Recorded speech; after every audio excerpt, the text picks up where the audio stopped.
부활주일 아침입니다. 부활절은 매년 돌아오기 때문에 우리가 부활절을 준비하고 그 다음에 부활절을 기다리고 또 부활주일 아침에 기쁨의 찬송과 기쁨의 예배를 드리는 것도 매년 반복되고 있습니다. 사람은 참 특이합니다. 반복되면요 더 깊어지고 더 전문적이 되고 더 기대하고 감격해야 되는데 오히려 이런 중요한 날들은 매년 크리스마스가 돌아오고 매년 부활절이 돌아오고 매년 성탄절이 돌아오고 이런 일들이 매년 반복되면 점점 우리가 익숙해지면서 좀 그 설레임과 그 기대함이 떨어져 가는 것을 이렇게 경험하게 됩니다. 마찬가지예요. 매주 주일날도 일주일에 한 번, 사실 우리가 일주일이라는 시간으로 따졌을 때 굉장히 많은 시간인데 그 중에 딱 1시간 예배 드리잖아요. 이 1시간이 어떻게 보면 정말 소중한데 이 주일날 아침 드리는 이 예배 시간으로부터 일주일이 시작되거든요. 그래서 우리가 예배 드리려고 이제 모였을 때 한 주간이 끝나는 겁니다. 그 기분상이 아니라 그냥 예수 믿는 사람들은 한 주간이 예배 드리기 전에 끝나고 예배 드리는 이 시간부터 또 한 주가 시작이 되는 거예요. 그래서 예배로 시작하는 한 주가 되는 건데 그렇게 소중함에도 불구하고 매주 모이니까 이게 소중한지 이게 얼마나 귀한지 잘 못 느끼는 것 같습니다.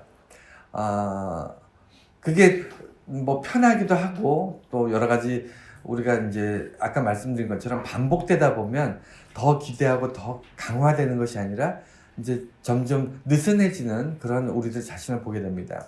그럼에도 불구하고 올해 부활주일 아침은 또한 우리가 2000년 전에 예수님께서 나를 위해 죽으셨지만 십자가의 고난을 받으셨지만 다시 부활하심으로 내가 부활의 백성, 부활의 소망을 갖고 살게 됨을 우리가 다시 한번 기억하고 기뻐할 수 있는 그런 아침이 되시길 바랍니다.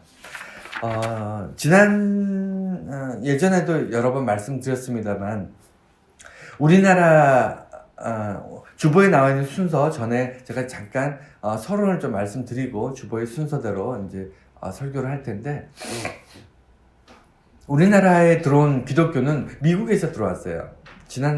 예전에도 한번 말씀드렸습니다만 미국에서 들어온 기독교 초대교회라든가 아니면 초기 2000년 전에 초대교회의 특징은 여러분 잘 알다시피 부활입니다. 부활을 전하는 게 초대교회였고요.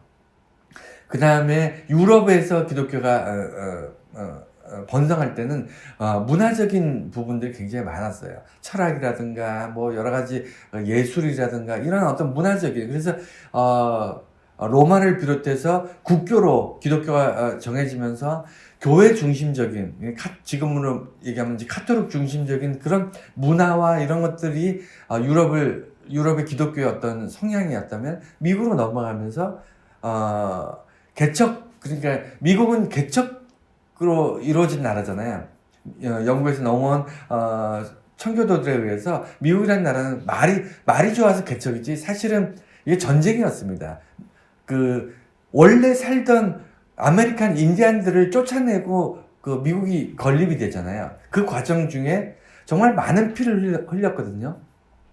개척자들도 많이 죽고 기존에 있던 원주민이었던 인디언들, 아메리칸 인디언들도 많이 죽었어요. 서로 그런 과정에서 희생이 따르게 되고 그래서 미국 기독교의 어떤 성향을 한마디로 얘기하면 영웅주의입니다. 왜 영웅주의냐면 개척 그러니까 원래 있던 땅에 들어가는 것이 아니고 다른 사람이 살고 있는 다른 백성들이 살고 있는 미국이나 광활한 땅을 서부 개척 이주한 사람들 다른 나라에서 들어온 외지인들이 정복해 나가거든요. 그래서 동쪽에서 서쪽으로 이렇게 서부 개척이라고 그러잖아요. 개척해 나가면서 많은 희생을 하는데 이 수많은 이 희생에 대해서 어떻게 이해를 할 것인가. 미국 사람들은 이것을 영웅주의로 해석을 한 거예요. 희생하는 사람은 영웅이다. 그렇게 해서 기리기 시작한 겁니다. 그래서 지금도 미국 사람들은요, 군인이라든가 소방관이라든가 이런 사람들의 희생, 그들이 자기가, 자기의 어떤 일을 통해서, 국가를 위해서, 그리고, 지역사회를 위해서, 수고하다가 생명을 잃게 되면 그들은 그들의 희생을 값지게 하기 위해서 그들을 영웅이라고 불렀어요. 그래서 미국에서부터 넘어온 이 기독교는요, 우리가 받아들인 기독교의 미국적인 어떤 색깔이 있는데 그게 뭐냐면 십자가 중심이라는 거예요. 그러니까 누군가가 나를 위해서 대신 희생했다. 그 희생 자체만 가지고 얘기가 끝난 거예요. 그러니까 미국에서 넘어온 이 기독교, 우리가 받아들인 이 기독교의 뿌리에, 근간에는 어떤 것이 있냐면, 정말 십자가로 우리를 대신해서 그 고통과, 죽으심, 그 희생에 대해서 우리는, 집중할 수밖에 없는 거예요. 그 십자가 신학, 십자가 중심으로 우리가 한국 기독교가 세워졌거든요. 그런데, 그것을 무시하는 게 아니라 그게 굉장히 중요하지만 기독교의 가장 중요한 것은요, 사실은 십자가보다도 부활이에요. 초대교회로 더 거슬러 가면 미국이나 유럽 이전에 초대교회로 거슬러 가면요, 부활의 신학입니다. 부활의 신학. 물론 부활은요, 십자가의 죽음이 있어야만 부활을 이야기합니다. 그래서 십자가가 중요하지만 이건 전제적인 부분이고요. 우리를 위해서 고통받으시고 우리 죄를 위해서 십자가에 지신 그 희생에 대해서는 우리가 반드시 기억해야 되지만 기독교의 가장 기본은 뭐냐면 부활이에요. 우리가 부활이 없으면요, 교회에 나와서 소망이 없어요. 감동은 있습니다. 십자가를 통해서 나의 죄를 위에 죽으신 예수님, 그럼 엄청난 감동과 뜨거운 어떤 그런 뭐랄까요, 울컥하는 그런 어떤 정서적인 부분이 있을지는 모르겠지만 정말 그 어떠한 상황에서도 내가 처한 상황이 절망 가운데 죽음 가운데 있을지라도 내가 비참한 그 상황이나 아니면 정말 이 세상에서 표현할 수 없는, 말할 수 없는 그런 절망적인 상황이 있을지라도 그 속에서 희망을 이야기할 수 있는 이유는 뭐냐면 부활신앙이기 때문이에요. 우리는 죽을지라도, 생명이 끝나서 썩어 없어질지라도 다시 반드시 하나님께서 일으켜 세우신다. 나의 생명은 영원한 생명 가운데 소속되어 있다. 이런 부활의 소망이 우리 이 땅을 사는 가운데 우리의 정체성입니다. 기독교인의 정체성이에요. 부활을 이야기해야만 소망이 있고요. 부활을 이야기해야만 하나님의 사랑이 있고, 부활을 이야기해야만 우리가 믿음이라는 것을 우리가 이야기할 수 있습니다. 자, 이제 주보의 순서대로 우리가 이제 한번 보려고 하는데, 오늘 아침 4가지를 가지고 그냥 고민하겠습니다. 첫 번째는 유대인들은 눈으로 보고 믿었다. 당시 초대교회의 부활에 대해서 사람들이 어떻게 받아들였는가를 좀 그 당시로 2000년 전으로 거슬러 가서 돌아가서 우리가 그 당시를 이야기하려면 유대인들의 상황과 이방인들의 그 부활을 접하는 그들의 모습을 먼저 살펴봐야 되고요. 두 번째는 부활을 전하는 기독교, 현대를 살아가는 기독교인들, 현대 교회를 세우고 전도를 하고 양육을 하고 우리가 교회 안에서 공동체 생활을 하고 있는 이런 어떤 믿음 공동체 안에서 우리는 기독교의 부활을 어떻게 이해하고 있는가, 부활을 어떻게 사람들에게 전하고 있는가, 이걸 좀 돌아보고요. 세 번째는 12제자와 바울 사도가 부활을 증언하는 그 증언의 무게가 달라요. 무게가 차이가 있습니다. 여기에 대해서 좀 보려고 합니다.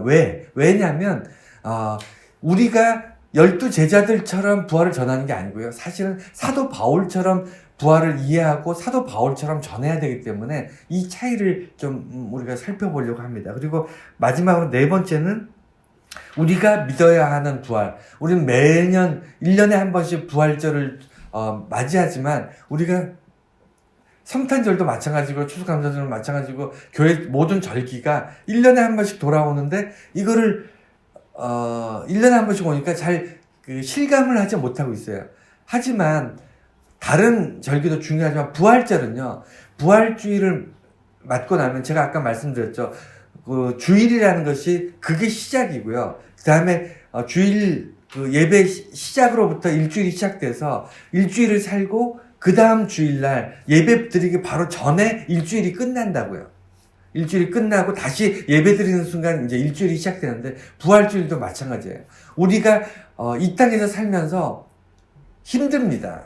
그렇지 않습니까? 예수 믿고 믿음 지키면서 소망 가운데 산다는 것, 우리가 교회생활 잘하고 신앙생활을 성실하게 한다는 것 쉽습니까? 어려워요. 목사님 저도 어렵습니다. 여러분 오죽 힘드시겠어요. 그런데 무엇을 기준으로 한 해를 보냐면 사실은 부활주일이에요. 부활주일 아침을 기반으로 1년이 시작되는 겁니다.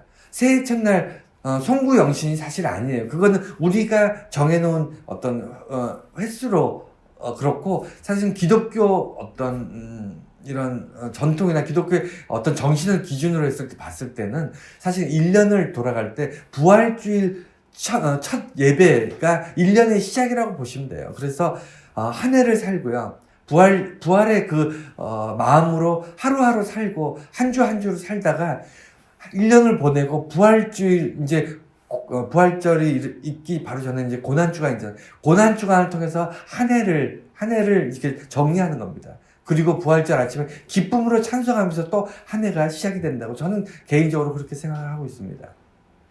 그래서 우리는 부활주의를 통해서 어떻게 살아가야 될 것인가? 우리가 부활주의를 어떻게 우리가 믿어야 하는 부활은 무엇인가? 이런 것들을 다시 한번 우리가 생각하면서 한 해를 어떻게 살 것인가를 생각해보는 그런 귀한 시간이 되길 바랍니다. 첫 번째는요, 유대인들은 눈으로 보고 믿지 않는다. 예수님의 부활의 사건은요, 기독교 역사에서도 매우 특이한 거고요. 세계 역사에서는 한 번도 일어난 적이 없었고, 여러분, 죽었다 다시 살아난 사람 있나요, 없나요? 있습니다. 우리 주변에도 가끔, 장사 지냈는데, 이틀 만에, 몇 시간 만에 다시 깨어났다. 이런 얘기 들어보셨죠? 주변에 그런 얘기 많이 있습니다. 죽었다가 다시 살아난 사람들 많이 있어요. 하지만 그 사람들은 반드시 또 죽습니다. 영원히 산 사람은 없어요. 근데 오직 딱 한 분, 예수님만 다시 부활하셔서 영원히 사시는 거예요. 그래서 예수님은 부활이고요. 다른 사람들은 죽지 않은 거예요. 인간은 반드시 죽습니다. 그러니까 한 번은 죽는 것이 정해져 있고 영원히 살 수가 없는데, 때로는 죽었다가 잠시 이게 죽음을 맞이했다가 다시 깨어날 수도 있지만, 그래도 인간은 반드시 다시 죽게 돼 있는데, 예수님은 유일하게 죽지 않으셨어요. 그런데 이 사건이 왜 기독교의 중심이 되냐면, 이전에 구약에 있는 유대인들은 그렇게 메시아를 기다렸는데, 그들은 왜 예수님을 보고도 믿지 못했고 그 이후에도 예수님의 부활을 믿지 못했는가? 왜냐하면 그들의 사고에는 무엇이 있기에 그들은 오늘날까지 2000년이 지난 현대까지도 유대인들은 예수를 믿지 못하는가? 오히려 이방인들이었던 우리들, 팔레스타인 지역에서 지구의 정반대에 속해 있는 이런 조그만 대한민국, 여기에 살고 있는 우리들은 예수를 믿는데, 예수의 부활을 믿는데, 왜 유대인들은 아직까지 믿지 못하는가를 아셔야 돼요. 다시 말해서 오늘날 기독교 안에서도 예수의 부활을 믿지 않는 사람들이 있을까요, 없을까요? 있다니까요. 교회를 다니는데도 예수의 부활을 믿지 못하는 사람들이 많이 있습니다. 다시 말해서 하나님을 자기 방식대로 믿거나 전통적으로 믿거나, 하나님을 어떤 사람들이 말하는 그런 어떤 그러니까 나에게 좋은 것을 주는 그런 신으로 믿고 살고 있는 사람들이 아직도 많아요. 근본적으로 뿌리는 유대인들이고, 오늘날 예수를 믿고 교회에 나오는 사람들조차도 부활을 믿지 못하는 사람들이 많이 있습니다. 왜 그러냐면, 기본적으로 유대인들은 눈으로 봐야만 믿어요. 그래서 성경에도 여러 번 쓰여 있습니다. 보여달라, 눈으로 보게 해달라, 이렇게 얘기를 하고 있어요. 왜 그들이 그러냐면, 이건 제 개인적인 생각입니다. 이것이 정해진 건 아니지만 제 생각에는 유대인들이 뿌리가 그래요. 국민성이 그렇습니다. 대한민국 사람들이 참 특이하죠. 여러분 알다시피 대한민국들이 굉장히 생명력이 강합니다. 이 조그만 나라에서 큰 중국이라든가 러시아라든가 미국, 일본 이런 강대국에 쌓여 있어도 우리나라 기가 죽지 않아요. 정말 독한 민족입니다. 그리고 중국이 그렇게 많이 우리 역사적으로 5천 년 동안 그렇게 중국, 일본의 침략을 당해도 나라를 뺏겨본 적이 없어요. 정말 독한 민족이거든요. 왜 그러냐면 너무 많은 외침을 당하고 너무 열악한 그런 지역에서 우리나라 민족들이 살아가고 있기 때문에 정말 그 세계적으로 강인한 민족이에요. 정말 포기할 줄 모르고요. 그래서 우리나라 역사를 연구해 보면 외국 사람들 우리나라 사람 보면 정말로 특이한 민족이라고 얘기합니다. 왜냐하면 그 국민성이요 하루아침에 이루어진 게 아니에요. 우리 한 사람 한 사람이 대한민국에 살아가는 게 그냥 외국 사람들이나 우리나라 사람이나 다 똑같겠지 아니라니까요. 다르다니까요. 티가 나요. 우리나라 사람들하고 뭐 동양권에 있던 사람들이나 이런 사람들 이렇게 섞어 놓으면요 우리나라 사람들이 특징이 드러납니다. 유대인들도 똑같아요. 모든 민족들은요, 그 나라의 그 역사와 그 전통과 어떤, 뭐 여러 가지 조건들, 심지어는 어떤 식생활이라든가 이런 것들에 의해서도 그 DNA 속에 민족성이라는 게 스며 있는데, 유대인들의 민족성의 뿌리에는 뭐가 있냐면, 히브리 노예가 있어요. 그러니까 아브라함에 의해서 이삭과 야곱과 그리고 요셉에 의해 4대에 걸쳐서 그들이 하나님의 약속의 민족이 됐지만 그들이 정작 큰 민족을 이룬 것은 애굽에 가서였거든요. 애굽으로 피신한 다음에 그곳에서 400년 동안 큰 민족을 이뤘지만 그게 유일하게 아브라함 자손들로만 이루어진 건 아니에요. 그곳은 출애굽했을 때 모세에 의해서 하나님이 모세를 들어서 모세를 사용해서 출애굽시킬 때 그게 뭐 출애굽이 역사적으로 신학자들은 뭐 있었다 없었다 말이 많지만 우리는 그런 걸 떠나서 출애굽 당시를 그 순전히 믿음으로 받아들이고 출애굽의 대상이었던 사람들이 하나님의 그 아브라함의 자손들만이 아니라 그 자손들이 애굽 안에서 또 타 민족들하고 결혼도 하고 뭐 이래저래 해서 굉장히 많은 민족을 이루었는데 그들이 출애굽하는 당시에 기본적으로 이스라엘 백성이 아니었고요. 정확한 표현은 히브리 노예들이에요. 히브리 노예들. 그러니까 하나님을 경배하고 하나님을 믿는 사람들, 그 아브라함의 자손에 속해 있으면서 하나님을 믿는 사람들이 모세의 명령에 의해서 출애굽을 했던 당시의 노예들, 그들을 히브리 노예라고 하는데 이들이 그 지금의 이스라엘을 이루는 뿌리입니다. 완전히 이방인들도 있었고요. 그 다음에 그 아브라함의 자손들, 즉 이스라엘에 속해 있던 사람들도 있었습니다.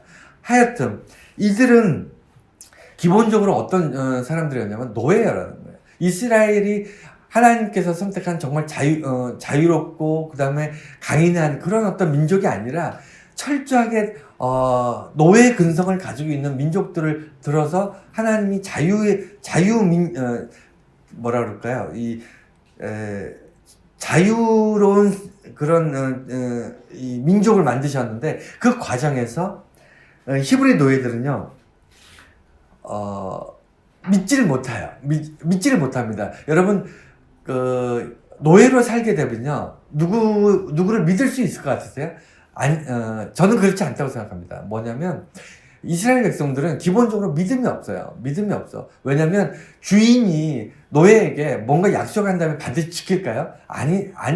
아니죠. 그러니까 노예는 주인이 무엇인가를 하라고 하면 그것을 행해야 되는 사람이지 주인과 약속을 정해서 주인에게 당신이 이렇게 나랑 약속을 했으니까 나랑 한 약속을 지켜주세요라고 요구할 수 있나요? 요구할 수 없어요. 주인이 아침 저녁으로 마음이 바뀌면 그냥 약속은 없는 거나 마찬가지입니다. 그러니까 노예의 가장 기본적인 정서 중에 하나가 뭐냐면 약속을 믿지 못하는 거예요.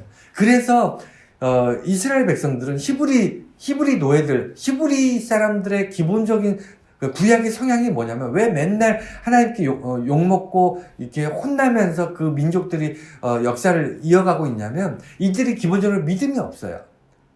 하나님의 약속을 믿지를 못하는 겁니다. 하나님 말씀을 하신 주인이 노예한테 무슨 얘기를 했을 때 그 노예가 그 말을 주인이 반드시 나에게 그 약속을 지켜주겠지 이렇게 믿지를 못한다니까요. 그게 노예들의 기본적인 습성이에요. 그래서 하나님의 말씀을 믿지 못하는 그 믿음 없음이 있었고 또 하나는 노예들은요 기본적으로 뭘 많이 믿어야 돼요. 그러니까 뭘 많이 의지해야 돼. 힘이 없다 보니까 이것저것 다 힘 있는 모든 것들을 다 의지하는 거예요. 그래서 유일신이었던 하나님만 의지하는 게 불안한 거예요. 노예들의 그 특성 중에 하나입니다. 아무것도 없는 사람은요, 그저 힘 있는 사람, 주변에 조금 더 능력 있는 사람, 주변에 많은 것들을 의지할 수밖에 없습니다. 그래서 히브리 노예 근성을 가지고 있으면요, 이 두 가지, 하나님의 말씀을 믿지 못하는 것과 하나님만 의지하지 않고 뭔가 우상, 바알신도 믿고 뭐도 믿고, 이게 이 사람들이 정말 머리가 나빠서 그러는 게 아니고요. 그들의 민족성의 뿌리 안에 노예 근성이 있어서 그래요. 이 노예 근성이 있던 사람들을 자유한 사람들로 나라를 만들려고 하니까 하나님께서 그렇게 그 과정 속에서 힘드셨던 거예요. 이 민족 안에 스며 있는 이 정서는요, 대한민국 사람들이 어딜 가나 그 강인한 생명력을 나타내는 거나, 이스라엘 사람들이 어딜 가나 노예 근성을 가지고 어떤 믿지 못하고 내가 눈으로 봐야만 믿겠다. 그리고 이것도 믿고 저것도 믿고 이것도 의지하고 저것도 의지하고, 이스라엘 역사를 이렇게 보면, 구약의 역사를 보면요, 이스라엘 사람들은 강대국이 여기저기 붙어요. 이집트에도 붙었다가 자기들이 조금만 어려우면 이쪽이 강해지면 저쪽에 가서 붙고, 저쪽이 강해지면 이쪽에 와서 붙고, 이게 이스라엘의 정치였어요. 하여튼 그래서 이스라엘 사람들은 뭐든지 눈으로 봐야 됩니다. 눈으로 봐야만 믿어요. 내 눈앞에 그것을 보여달라.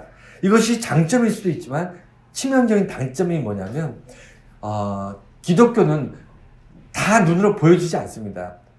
물론 과학도 마찬가지예요. 여러분 잘 모르시겠지만 과학은 분명한 것 같지만 우리가 공부하고 배우는 모든 과학은요, 그 중에 일부만 우리가 눈으로 봐요. 대부분 우리가 우주를 볼 수 있나요? 우리가 현미경으로 보고 있는 무슨 세포나 아니면 그 속에 있는 전자현미경으로 보는 원자, 분자 이런 것들 눈으로 볼 수 있나요? 여러분 사실은 눈으로 보는 게 아닙니다. 우리 주변에 수많은 과학적인 어떤 사건들, 물리적인, 화학적인 이런 것들이, 전기적인 그런 과학적인 것들이 있지만 이게 다 우리가 눈으로 확인하면서 살진 않아요. 이론적이기 때문에 과학은 때로는 이론이 바뀌면서 새롭게 완전히 뜯어 고쳐질 때가 너무 많습니다. 그럼에도 불구하고 우리는 과학은 믿으면서 종교는 믿지 못하죠. 눈에 보이지 않는 신을 어떻게 믿느냐 이렇게 얘기하는데, 사실은 눈에 보이지 않는 과학은 믿으면서 살고 있어요, 우리가. 그래서 오늘 첫 번째 히브리 노예 정서의 뿌리, 구약의 뿌리는요, 아까 말씀드린 두 가지입니다. 히브리 사람은 왜 예수의 부활을 믿지 못하냐면 오늘날까지로 눈으로 봐야 된다. 난 눈으로 보지 못했기 때문에 믿지 않는다, 이거예요. 참 어리석은 이스라엘인데, 오늘날 기독교인들, 오늘날 세계 지구 위에 살고 있는 많은 그리스도인 중에서도 이런 사람들이 있을까요, 없을까요? 상당히 많아요. 교회 안에서 내가 눈으로 봐야 된다. 왜 그러냐면 나중에 이제 반복해서 결론적으로 말씀드리겠지만, 현대의 눈으로 봐야 되겠다가 뭐죠? 내가 기적을 봐야 되겠다. 내가 간증이라는 게 뭐죠? 어떤 사람이 그 삶 속에서 회사가 망가졌는데 하나님께 기도했더니 갑자기 불일 듯이 일어났다. 그러면서 간증하고 다니면 우리가 그 간증을 통해서 뭐죠? 눈으로 본다는 거예요. 귀로 듣고 내가 믿겠다는 겁니다. 누군가가 고통 가운데에서 정말 하나님 믿음 잘 지키고 순수한 열정과 믿음으로 살았다. 이거는 사람들한테 간증거리가 아니잖아요. 뭔가 반전이 있고 뭔가 뒤집어지고 막 이래야 사람들이 그 기적 같은 일을 통해서 그 눈으로 보고 귀로 듣고 그제서야 내가 하나님 믿겠다. 이게 우리들의 습성 아닌가요? 그러지 않으면 나는 믿을 수 없다. 이게 생각보다 기독교 안에 굉장히 뿌리 깊고 굉장히 이것 때문에 이단도 굉장히 많아요. 하여튼 그 나중에 다시 한번 결론에 말씀드리고, 히브리 노예 정서 이 두 가지, 그리고 신약에서는 이스라엘 사람들이 왜 예수의 부활을 관심을 갖지 못하냐면, 이들의 관심은요, 예수가 십자가를 지기 전까지가 관심이었어요. 예수가 십자가를 지고 죽음으로 인해서 십자가를 지고 로마에 잡혀가는 순간부터 이스라엘은 예수로부터 등을 돌렸어요. 왜 그랬냐면 그들이 원하는 예수가 아니었기 때문에. 오늘날 우리들의 모습을 한번 돌아보세요. 여러분 부활주일 아침에 이렇게 모여있지만 지금 우리 주변 좌우를 한번 보십시오. 이 비어있는 이런 모습 보면서 우리가 뭔가 좀 풍성함을 누리고 정말 하나님께서 우리가 기도하는 것들 참 다 이루어주시고 그러면 얼마나 좋을까. 저도 그런 생각합니다. 그럼에도 불구하고 여러분 당장 눈앞에 문제들이 있잖아요. 교회의 문제가 있고요. 집안의 문제가 있고 우리 회사의 문제가 있고 우리 자기 자신에게도 많은 문제가 있지 않습니까? 오늘날 그것들이 더 급하잖아요. 그것을 이루어주시는 하나님, 나의 문제를 해결해주시는 하나님, 거기에 포커스가 맞춰져 있지. 우리가 부활의 예수님을 바라보는 것, 부활의 소망을 내게 주셨다. 이것으로 내가 기뻐한다. 여러분 그렇게 기뻐하시나요? 이게 한계예요. 이스라엘 민족은요, 지금 나라를 뺏겼습니다. 우리나라로 따지면 지금 일본이 우리나라를 통째로 지금 뺏어갔어요. 여러분 지금 밥이 넘어갑니까? 만약에 현실이 그렇다면. 여러분 만약에 공산 국가들이 들어와서 우리나라를 공산화시켜버렸어요. 나라를 빼앗아갔어요.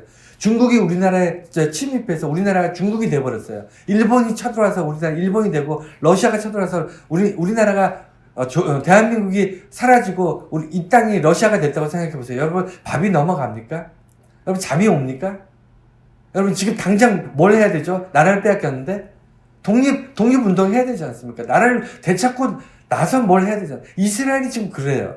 지금 위대한 선지자가 태어났습니다. 지금 엄청난 일들과 기적을 베푸는 예수라는 청년이 있어요. 그럼 그 청년에게 기대하는 게 뭐죠? 일단 이스라엘이 독립이 돼야 되지 않겠어요? 나라를 찾아야 되고, 그리고 부강해져서 다윗이 이루고자 했던 정말 하나님의 나라, 정말 강건한 하나님의 나라를 이루는 것이 최우선이 아니겠습니까? 그걸 이스라엘은 바라고 있었거든요. 그것을 이루지 못하는 예수는 필요가 없는 거예요. 죽든 아니면 무슨 부활을 하든 그게 중요한 게 아니고 내가 원하는 것을 이루고 있느냐, 거기에 사람들의 관심이 쏠리는 거죠. 여러분 오늘 부활절입니다. 부활의 아침만이라도 나를 떠나서 내 문제를 이루는 이 나라의 문제, 내 가정의 문제, 내 일시대 건강의 문제, 내 사업의 문제, 여기에 매여 있는 시간을 좀 내려놓고 한 해를 시작한 첫 시간이라고 마음을 먹고 부활절 이 예배를 통해서 시작되는 한 해를 우리가 기대하면서 뭘 생각하냐면 나의 계획이 아니라 하나님의 계획에 내 마음을 내 눈을 맞춰보고 내 생각을 맞춰볼 수 있는 그런 아침이 되기를 정말 소망합니다. 그래서 신약의 이스라엘 민족들이 예수를 바라보지 못하고 부활을 기대하지 못했던 이유가 거기에 있었고, 그래서 세 번째, 우리가 왜 부활을 받아들이지 못하냐면, 아까 말씀드린 것처럼 비과학적인 것들을 배척해요. 그러니까 과학적으로 입증되고 그 다음에 수치화할 수 있는 것들만 믿겠다. 이게 과학주의인데, 여러분 참 재밌는 건요, 우리가 굉장히 과학이 발달되고 굉장히 물리적으로나 무슨 이런 게 학문이 과학적인 어떤 사고가 발전된 건 사실입니다. 사실이지만 이게 우리 인간 역사에서 정말 불과 몇백 년 안 됐어요. 넓게 잡아봐야 200~300년도 안 됐습니다. 대부분의 인간의 역사는요, 경험에 의지한 그냥 그런 어떤 뭐라 그러죠? 그러니까 과학적이지 않은 일들, 습성이라든가 경험이라든가 아니면 어떤 구전이라든가 이런 어떤 비과학적인 문화에 의해서 인류가 이게 흘러왔지, 과학에 의해서 딱 수치화된 그런 틀 속에서 그 사람들이 살아가는 거는 불과 몇백 년 안 됐어요. 그래서 비과학적인 것들을 배척하는 것이 정상이 아닙니다. 인간은요, 비과학적인 것, 예를 들어 아이고 허리가 쑤시다, 비가 오겠다, 이건 과학이 아니거든요. 그럼에도 불구하고 이것을 우리는 오랫동안 그렇게 살아왔어요. 하늘을 보면서, 그 다음에 들판을 보면서, 계절의 변화를 보면서, 달의 크기를 보면서, 우리는 어떻게 보면 오늘날 정말 수치화되지 못했지만 과거의 어떤 경험들이나 이런 것들에 의해서 오랫동안 살아왔던 것을 오늘날 그것을 이제 체계화시키고 수치화시킨 것에 불과합니다. 없던 것들이 전혀 없던 것들이 새로 만들어진 거는요. 사실 에디슨이라는 한 과학자에 의해서 거의 현대사회 대부분이 만들어졌어요. 여러분, 에디슨이라는 사람 저는 개인적으로 좋아하지는 않지만 에디슨이라는 한 사람이 만들어냈고 특허를 만들어냈던 것들이 오늘날 현대의 정말 대부분의 물질 문명을 좌지우지합니다. 예, 이 부분은 나중에 시간이 되면 다시 한번 제가 설명을 하겠습니다. 그러면 그래서 현대는 비과학적인 것들을 배척하고 기복적인 그런 목적으로 이제 종교를 쫓아가고 있기 때문에 이 부활에 대해서 별로 관심이 없는 거예요. 두 번째, 부활을 전하는 기독교. 그러면 오늘날, 이제 과거는 그렇다 치고 오늘날에 우리가 부활을 전하는데 왜 부활을 믿는, 여기 성경에 보면 예수의 부활을 믿는 자는 구원을 얻는다 이렇게 기록되어 있는가. 이게 아주 중요한 거예요. 이게 아주 중요합니다. 예수를 믿으면 구원을 받는다. 그러면 예수의 무엇을 믿느냐예요. 여러분 다 이 두 가지, 그러니까 예수의 부활, 이 두 가지를 믿어야 되는 건데 오늘 기독교가 뭘 믿는다 그러면 이 두 가지예요. 그러니까 두 가지가 믿어지지 않기 때문에 믿는 겁니다. 여러분 믿음이라는 건요, 믿어지는 걸 믿는 게 아니에요. 재밌는 얘기가 있더라고. TV 드라마에 보니까 직업에 귀천이 없다라는 말은 직업에 귀천이 있기 때문에 직업에 귀천이 없다고 가르친대요. 그럼 이해가 됩니다. 그러니까 믿어지지 않기 때문에 믿으라고 하는 건데 이 두 가지가 뭐냐면 하나는 오직 예수예요. 우리는요 예수 말고도 꽤 많은 것을 의지하고 사는 그런 존재입니다. 그래서 다른 것들을 오직 예수를 믿는다는 건 뭐냐면 다른 것을 의지하지 않는다는 거예요. 예수도 믿고 예수도 의지하고 난 돈도 믿고 권력도 믿고 그다음에 내 경험도 믿고 내 지식도 믿고. 여러분 그게 히브리인들이 그랬다니까요. 그게 유대인들이, 이스라엘 사람들이 하나님을 믿지 못하고 우상을 섬겼던 이유가 그것 때문이에요. 오직 예수를 믿는다는 것은 예수 외에 나머지 것들을 포기한다는 건데 포기를 못하는 거예요. 이게 그래서 굉장한 믿음을 필요로 하고요. 또 하나는 뭐냐면 부활이에요. 예수의 부활을 믿는 자가 구원을 얻는 겁니다. 부활은요 우리가 쉽게 믿어지는 게 아닙니다. 지식적으로 알고 있어서 아는 게 아니라니까요. 여러분 부활은요, 그래 난 예수 부활을 믿어 그런다고 믿어지는 게 아니고요. 목에 칼이 딱 들어왔을 때 정말 생명을 걸고 너가 부활을 믿으면 죽이고 부활을 부정하면, 믿지 않으면 살려주겠다 그러면 여러분 어떻게 하시겠어요? 살기 위해서 내가 살려준다, 부활을 버리면 살려준다 그러면 반드시 저는 그럴 것 같아요. 목에 칼이 들어오면 아마 엄청나게 망설였을 겁니다. 그런데 그 순간은 내가 흔들리지 않는 정말 변함없는 부활의 믿음이 있는 사람, 목에 칼이 들어와도 난 예수의 부활을 믿습니다라고 하는 사람들이 구원을 받는 거예요. 그래서 저와 여러분들이 그냥 덮어놓고 믿는 게 아니고 목숨 걸고 믿는 거예요. 목숨 걸고. 내가 죽음 앞에 있을 때, 내가 정말 모든 것을 잃게 되고 모든 것이 내 손을 떠나려고 하는 그 순간에 그것을 붙잡을 것인가, 부활을 붙잡을 것인가, 이 갈림길에 있는 거예요.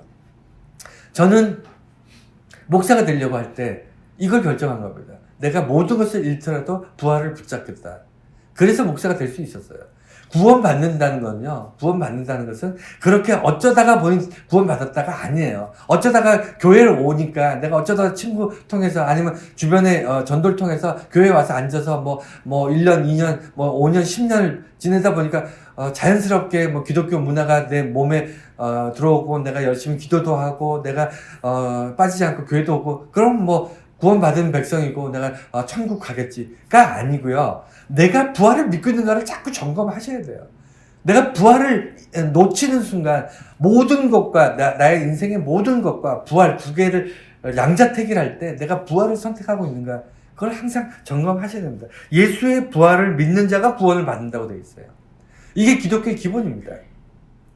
그리고 부활은 영광이기도 하지만 또한 시험대예요. 그러니까 우리가 이 땅에서 사는 날 동안 어떤 업적을 이루고 어떤 정말 훌륭한 일을 했느냐가 아무런 소용이 없는 거 아시죠? 왜냐하면 우리는 기본적으로 열심히 살고, 이게 잘못된 게 아니라 열심히 살고 어떤 업적을 이루고 교회 안에서도 봉사를 하고, 이 모든 것이 자기를 높이고 자기를 사람들 앞에 드러내기 위한 교만의 어떤 결과, 일 가능성이 굉장히 높습니다. 자기 자신을 돌아볼 때 내가 사람들한테 선한 일을 많이 베푸는 것이, 그것이 누구를 위해서 누구의 이름이 높여지느냐, 그거 하나 가지고 판단되는데, 내가 사람들이 아무개는 참 성실하고 거짓되지 않은 정말 진실한 모습으로 이 땅에서 참 아름다운 삶을 살았어 라고 누군가가 나를 평가한다면, 그 사람은 그 평생 했던 모든 수고와 그 노력이 다 자기 교만을 드러내는 걸로 끝나버리는 거예요.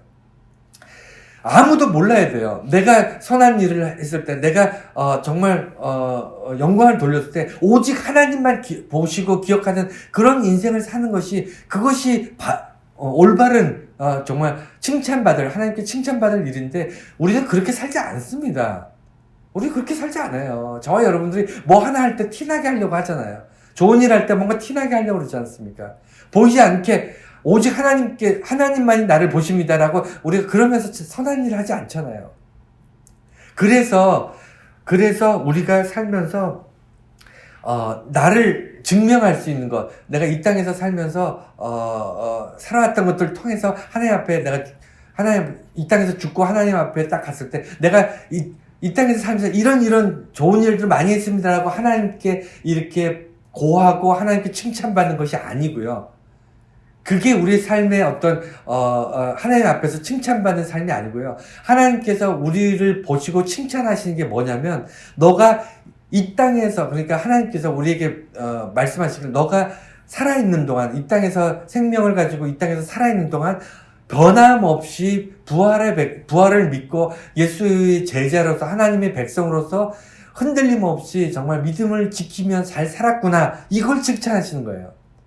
그 믿음을 칭찬하신다는 거예요. 믿음을 칭찬하시는, 나의 업적을 칭찬하는 게 아니라, 나의 선행을, 나의 어떤 이런 것들을 칭찬하는 게 아니고요. 변함없는 믿음을 칭찬하시는데, 그 믿음이 뭐냐면 예수를 믿는 건데, 예수의 부활을 믿는 거예요. 그래서 부활절이 한 해의 첫 시간이 아닐까, 저는 개인적으로 그렇게 생각하는 겁니다. 부활의 아침으로부터 그 다음 해에 부활주일 예배 드리기 바로 전까지가 한 해가 되는 거예요. 부활절 그 마음으로 사는 거죠. 예수의 부활을 믿는 그 마음으로 한 1년을 사는 겁니다. 그래서 매년 돌아와도 매년 중요한 것이 부활절이 아닐까. 그래서 세 번째, 그리고 이제 다시 돌아가서 12제자와 사도 바울의 증언의 차이를 우리가 보고, 이 차이에 따라서 어떻게 우리가 믿어야 되는가를 좀 생각해 봐야 됩니다. 12제자하고 사도 바울은 근본적으로 좀 차이가 나요. 어떤 차이가 있냐면, 똑같은 사도거든요. 12제자들도 사도로 임명돼서 엄청난 영향력을 미치고 살았는데, 사도 바울도 어차피 여기 있는 사도들은 다 유대인들이에요. 이스라엘 백성들입니다. 이방인들은 아니에요. 그런데 차이가 뭐냐면, 12제자는요, 예수님과 함께 예수님이 이 땅에서 사역을 하는 동안 함께 먹고 자고 함께 사역하고 예수님의 기적을 본 사람들이에요. 이 사람들은요, 뭘 바꿀 수가 없어요. 왜냐하면 3년 동안 눈으로 예수님의 기적을 받고 귀로 예수님의 음성을 들었던 사람인데, 뭘 바꾸고 자시고 뭐 믿고 자시고 할 필요가 없습니다. 이 사람들이 검증을 하고 무슨 시험대에 오르고 이 사람이 이런 거 하고 아무 상관이 없어. 그냥 사도예요. 예수님께서 딱 정해서 함께 다녔던 예수님의 제자였고, 모든 사람들이 예수님의 제자인 걸 알고 있고, 그들이 사도에 대해서 불만이 없습니다. 거기에 반해서 사도 바울은요, 예수님의 사역할 때 한 번도 보지 못했어요. 예수님을 직접 이 땅에서 예수님께서 말씀하시는 걸 듣지 못했습니다. 예수님께서 기적을 베푸시는 걸 보지 못했어요. 사도 바울은 예수에 대해서 한 번도 직접 보지 못했습니다. 그런데도 왜 사도가 될 수 있었냐면, 이 사람이 성경 오늘 본문에 만삭되지 못한 자라고 얘기하는 이유가 뭐냐면, 이 얘기가 우리가 어린아이가 엄마 뱃속에서 10달 만에 나오지만, 뭐 8개월 만에 나올 때도 9개월 만에 나올 때도 있잖아요. 그래서 다 크지 못하고 나왔을 때 굉장히 위험하거든요. 이게 살아나기가 어렵습니다. 그래서 현대 과학으로도 현대 의학으로도 살리기가 어려워요. 뭐 만삭되지 못한 거. 그런데 우리가 이제 옛날 사람들 8삭동이니 7삭동이니 9삭동이니 이렇게 이제 얘기를 하는데, 만삭되지 못해서 나온 이제 다 크지 않았으니까 조그맣잖아요. 이 아이를 인큐베이터에 넣어서 이제 키우고, 그래서 이제 뭐 살리기도 하는데 굉장히 살기가 어렵습니다. 그럼에도 불구하고 이렇게 얘기하는 이유가 사도 바울이 자기는 예수님과 함께 다녔던 12제자와 다르다는 거예요. 12제자들만큼 직접적으로 어떤 제자로서의 어떤 자격을 갖추지 못했지만, 그럼에도 불구하고 자기 자신이 사도가 될 수 있었던 건 예수님의 살아계실 때는 못 봤지만 하늘에 올라가신 다음에 예수님을 만난 거예요. 하나님의 보좌 우편에 계신 예수님을 빛 가운데 그 음성을 듣습니다. 사도 바울이. 그래서 예수님을 만났기 때문에 사도가 될 수 있었어요. 그래서 만삭되지 못했지만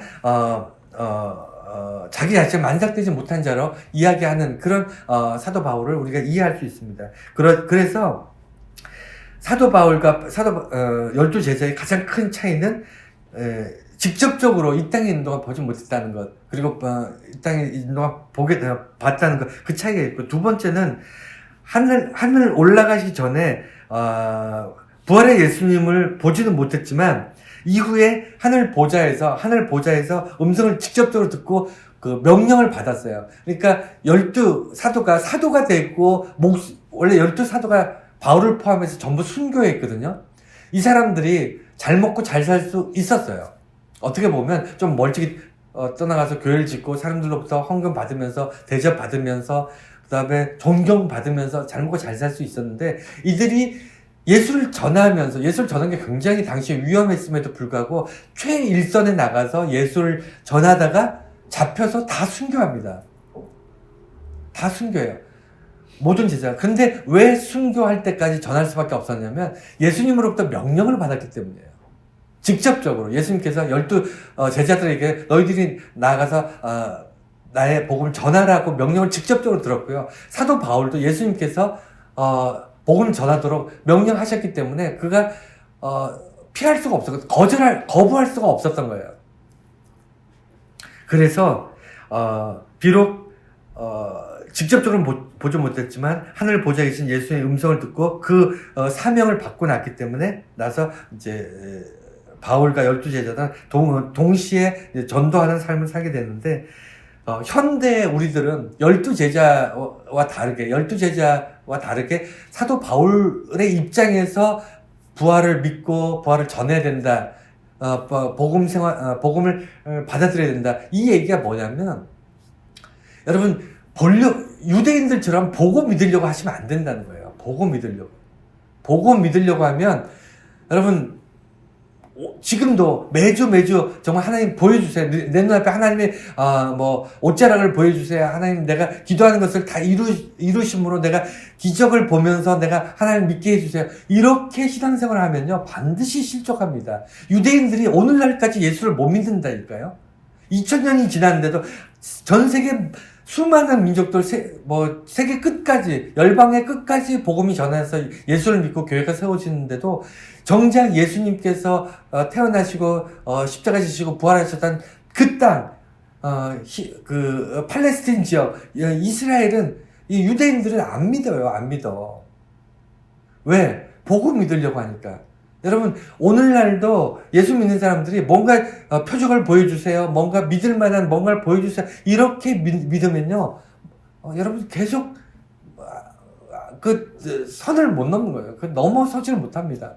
여러분, 하여간 그래서 마지막 이제 결론으로 네 번째, 우리가 믿어야 하는 부활. 그래서 어떻게 하란 말입니까? 라고 저에게 물으신다면, 오늘 설교 이야기를 쭉 여러분 이제 되생각하시면서 결론적으로 그거예요. 유대인처럼 눈으로 보지 않고, 그리고 간증이나 아니면 기적이나 이런 것에 의지하지 않고, 내가 부활을 사도 바울처럼 사도 바울이 부활하신 예수님을 보고 싶어 했습니까? 아니에요. 사도 바울이 무슨 교회를 핍박하러 가다가 교회 핍박이라는 게 뭐냐면 예수 믿는 사람 잡아 가두려고 말 타고 다메섹 가는 길에서 예수님을 만나거든요. 만나고 싶어서 만난 게 아닙니다. 이 얘기는 뭐냐면요. 부활하신 예수를 내가 만나고 싶다고 만나지는 게 아니고 피하고 싶다고 피하는 것도 아니고 다르게 하고 싶다고 다르게 할 수 있는 게 아니고요. 오직 부활은요, 하나님께서 예수님께서 자신의 부활의 모습을 보이셔야 돼요. 보이셔야 돼요. 그게 사람마다 달라요. 다른데 어느 순간 말씀 한 구절이 믿어지는 사람이 있습니다. 그것은 예수님께서 자신의 부활을 믿게 하시는 거라고 저는 생각합니다. 눈으로 보거나 꿈에서 보거나 무슨 뭐 기적을 통해서 보는 사람도 있습니다. 하지만 그것은요, 시간이 지나면 잊혀지는데 우리가 반복적으로 우리의 삶 속에서 부활을 믿을 수 있는 것은 딱 하나밖에 없습니다. 제가 경험에 의해서 오랫동안 많은 그리스도인들, 많은 예수 믿는 사람들을 통해서 제가 발견한 게 뭐냐면 부활을 믿는 예수의 부활을 믿는 그 믿음이 변함없는 사람들의 특징이 뭐냐면 말씀이 믿어지는 거예요. 그러니까 성경이 믿어지는 겁니다. 여기에 있는 기록된 어떤 말씀들 이런 것들이 믿어지는 그런 사람들, 그 사람들은 성경을 읽을 때마다 말씀 들을 때마다 아멘으로 받아들여지는 거예요. 그게 하나님께서 예수님의 부활의 영광을 통해서 부활하신 예수님이 우리에게 주시는 방법이라고 저는 생각해요. 눈으로 보지 않아도 들려지는 겁니다. 믿어지는 거예요. 눈으로 보진 않았지만 부활하신 예수님이 믿어지는 거예요. 그리고 구원이 주보에 보면 맨 마지막에 이제 구원이 잘 먹고 잘 사는 것이면 부활의 믿음은 필요하지 않다. 참 이 얘기가 안타까운 얘기. 이거 좀 안타까워요. 왜 안타깝냐면 많은 그리스도인들이 여전히 교회 안에서 잘 먹고 잘 살기 위해서 예수를 믿는 경우가 너무 많기 때문이에요. 그래서 교회가 뭔가 좀 흐지부지하다, 뭔가 좀 내게 시원하게 뭘 안 해준다. 그래서 찾는 게 뭐냐면 이단이에요. 교회 다니면서 점집 갑니다. 뭔가 불안하니까. 교회 다니면서도 뭔가 좀 어디서 부흥회 한다, 무슨 말씀 가르친다, 그럼 또 여기저기 쫓아다니고 누가 무슨 기적을 베푼다, 무슨 병을 고친다, 그러면 여기저기 다니는 이유가 뭐냐면 구원보다도 잘 먹고 잘 사는 게 구원보다 더 심각하게 내가 바라는 뭔가 무엇인가이기 때문에, 그러니까 구원을 원하는 것이 아니고 잘 먹고 잘 사는 걸 원하기 때문에 이런 일들이 교회 안에서 되게 많이 일어나고 있어요. 비일비재하게 있습니다. 여러분, 구원을 원하는 사람이어야 돼요. 근데 구원은 어떤 사람이 원하냐면 내가 지금 절망 가운데 있다고 느끼는 사람이에요. 내가 죽어가고 있다. 나는 희망이 없다, 절망이다 라고 느끼는 사람이 구원에 절박합니다. 단순히 일이 힘들다, 이런 게 아니고요. 구원의 가장 기본은 뭐냐면 우리는 죽는다는 거예요. 내가 돈이 많으면 뭐하냐, 건강하면 뭐하냐, 반드시 죽는다, 반드시 건강한 나를 떠난다, 내가 돈이 많으면 뭐하냐, 이거 써보지도 못하고 죽는다, 이런 생각이 절박하게 있어야 돼요. 절박하게 있어야 됩니다. 내가 사람들한테 존경받고 내가 선한 일을 많이 해서 칭찬받아봐야 이 사람들이 내가 조금만 실수하고 조금만 내가 좋은 선한 일 안 베풀면 이 사람 금방 돌아서서 손가락질하고 욕하는 사람들이다. 이 사람들의 칭찬이나 인기는 한순간이다. 이거 별거 아니다. 이런 거를 알아야 돼요. 우리 인생에 영원한 거 하나도 없습니다. 그래서 구원이라는 것은요, 본질적인 거예요. 내 생명이, 내 육체가 내가 가지고 있는 것, 내가 평생 동안 땀 흘리고 수고해서 이루어낸 열매들, 이거 다 아무것도 아니다. 이거 금방 내 손 떠난다. 여기서부터 구원에 대한 갈급함이 필요한 겁니다. 젊은 사람들은 어떻게 보면 앞으로 해가야 될 것이 많고, 뭔가 이루어내야 될 것들이 많고, 그렇기 때문에 오히려 구원에 대한 생각보다는 뭔가 비전이라든가 뭔가 꿈이라든가 이런 거에 집착할 수 있겠지만, 사실은 더 급한 거는, 그럼에도 불구하고 우리들은 어느 순간 우리는 받아들여야 된다. 모든 것이 날 떠난다는 것을. 그리고 유일하게 남는 것은 내게 정말 하나님만이 내게 하나님만 내 옆에 계신다라는 것을 그걸 믿으셔야 돼요. 그래야만 구원에 대한 갈급함과 그 다음에 그 구원을 이루기 위해 예수의 부활을 믿고 싶어하고 예수의 부활이 믿어지지 않을 때 하나님께 간구하면서 하나님께서 내게 말씀으로 믿어지게 하는 그런 역사를 누리는 거예요. 그래서 부활절 아침에 말씀은 뭐냐면 핵심이 뭐냐면 예수가 부활하셨다는 것을 믿어지지 않으면 성경으로 돌아가셔야 돼요. 말씀이 믿어지지 않으면 여러분 눈으로 보고 믿어지지 않습니다. 내 삶 속에서 어떤 기적 같은 일들이 여러분들을 믿음을 갖게 해주지 않아요. 그거 잠시입니다. 왜냐하면 우리 잊혀져 가듯이 우리 손에서 재물이 사라지고 명예가 사라지고 우리 건강이 사라지듯이 우리 지식도 우리의 지적 능력도 사라져요. 여러분 치매 걸리면요 아무것도 이제 사람이 아닙니다. 거의 아무것도 기억 못해요. 그럼에도 불구하고 구원받을 수 있냐? 구원받을 수 있습니다. 어떻게? 내가 구원받는 그 예수의 부활을 믿는 그 믿음이 변함이 없으면 구원받는 인생이 되는 거예요. 여러분 올 한 해를 죄송합니다. 지금부터 계속 이런 자기 자신을 한번 돌아보면서 정말 내가 그리스도인이 맞는가? 내가 무늬만 그리스도인이고 내가 교회 다니면서 예수 믿는다고 말로는 하지만 정작 부활을 믿지 못하고 오늘도 내가 무엇인가 눈에 보이는 것들을 의지해서 이것들을 붙잡고 살려고 하고 있지는 않은가? 내가 정말 변함없이 믿음에 흔들리지 않는 그런 귀한 그런 인생을 살아가고 있는가? 한번 돌아볼 수 있는 그런 부활절 아침이 되시길 바랍니다.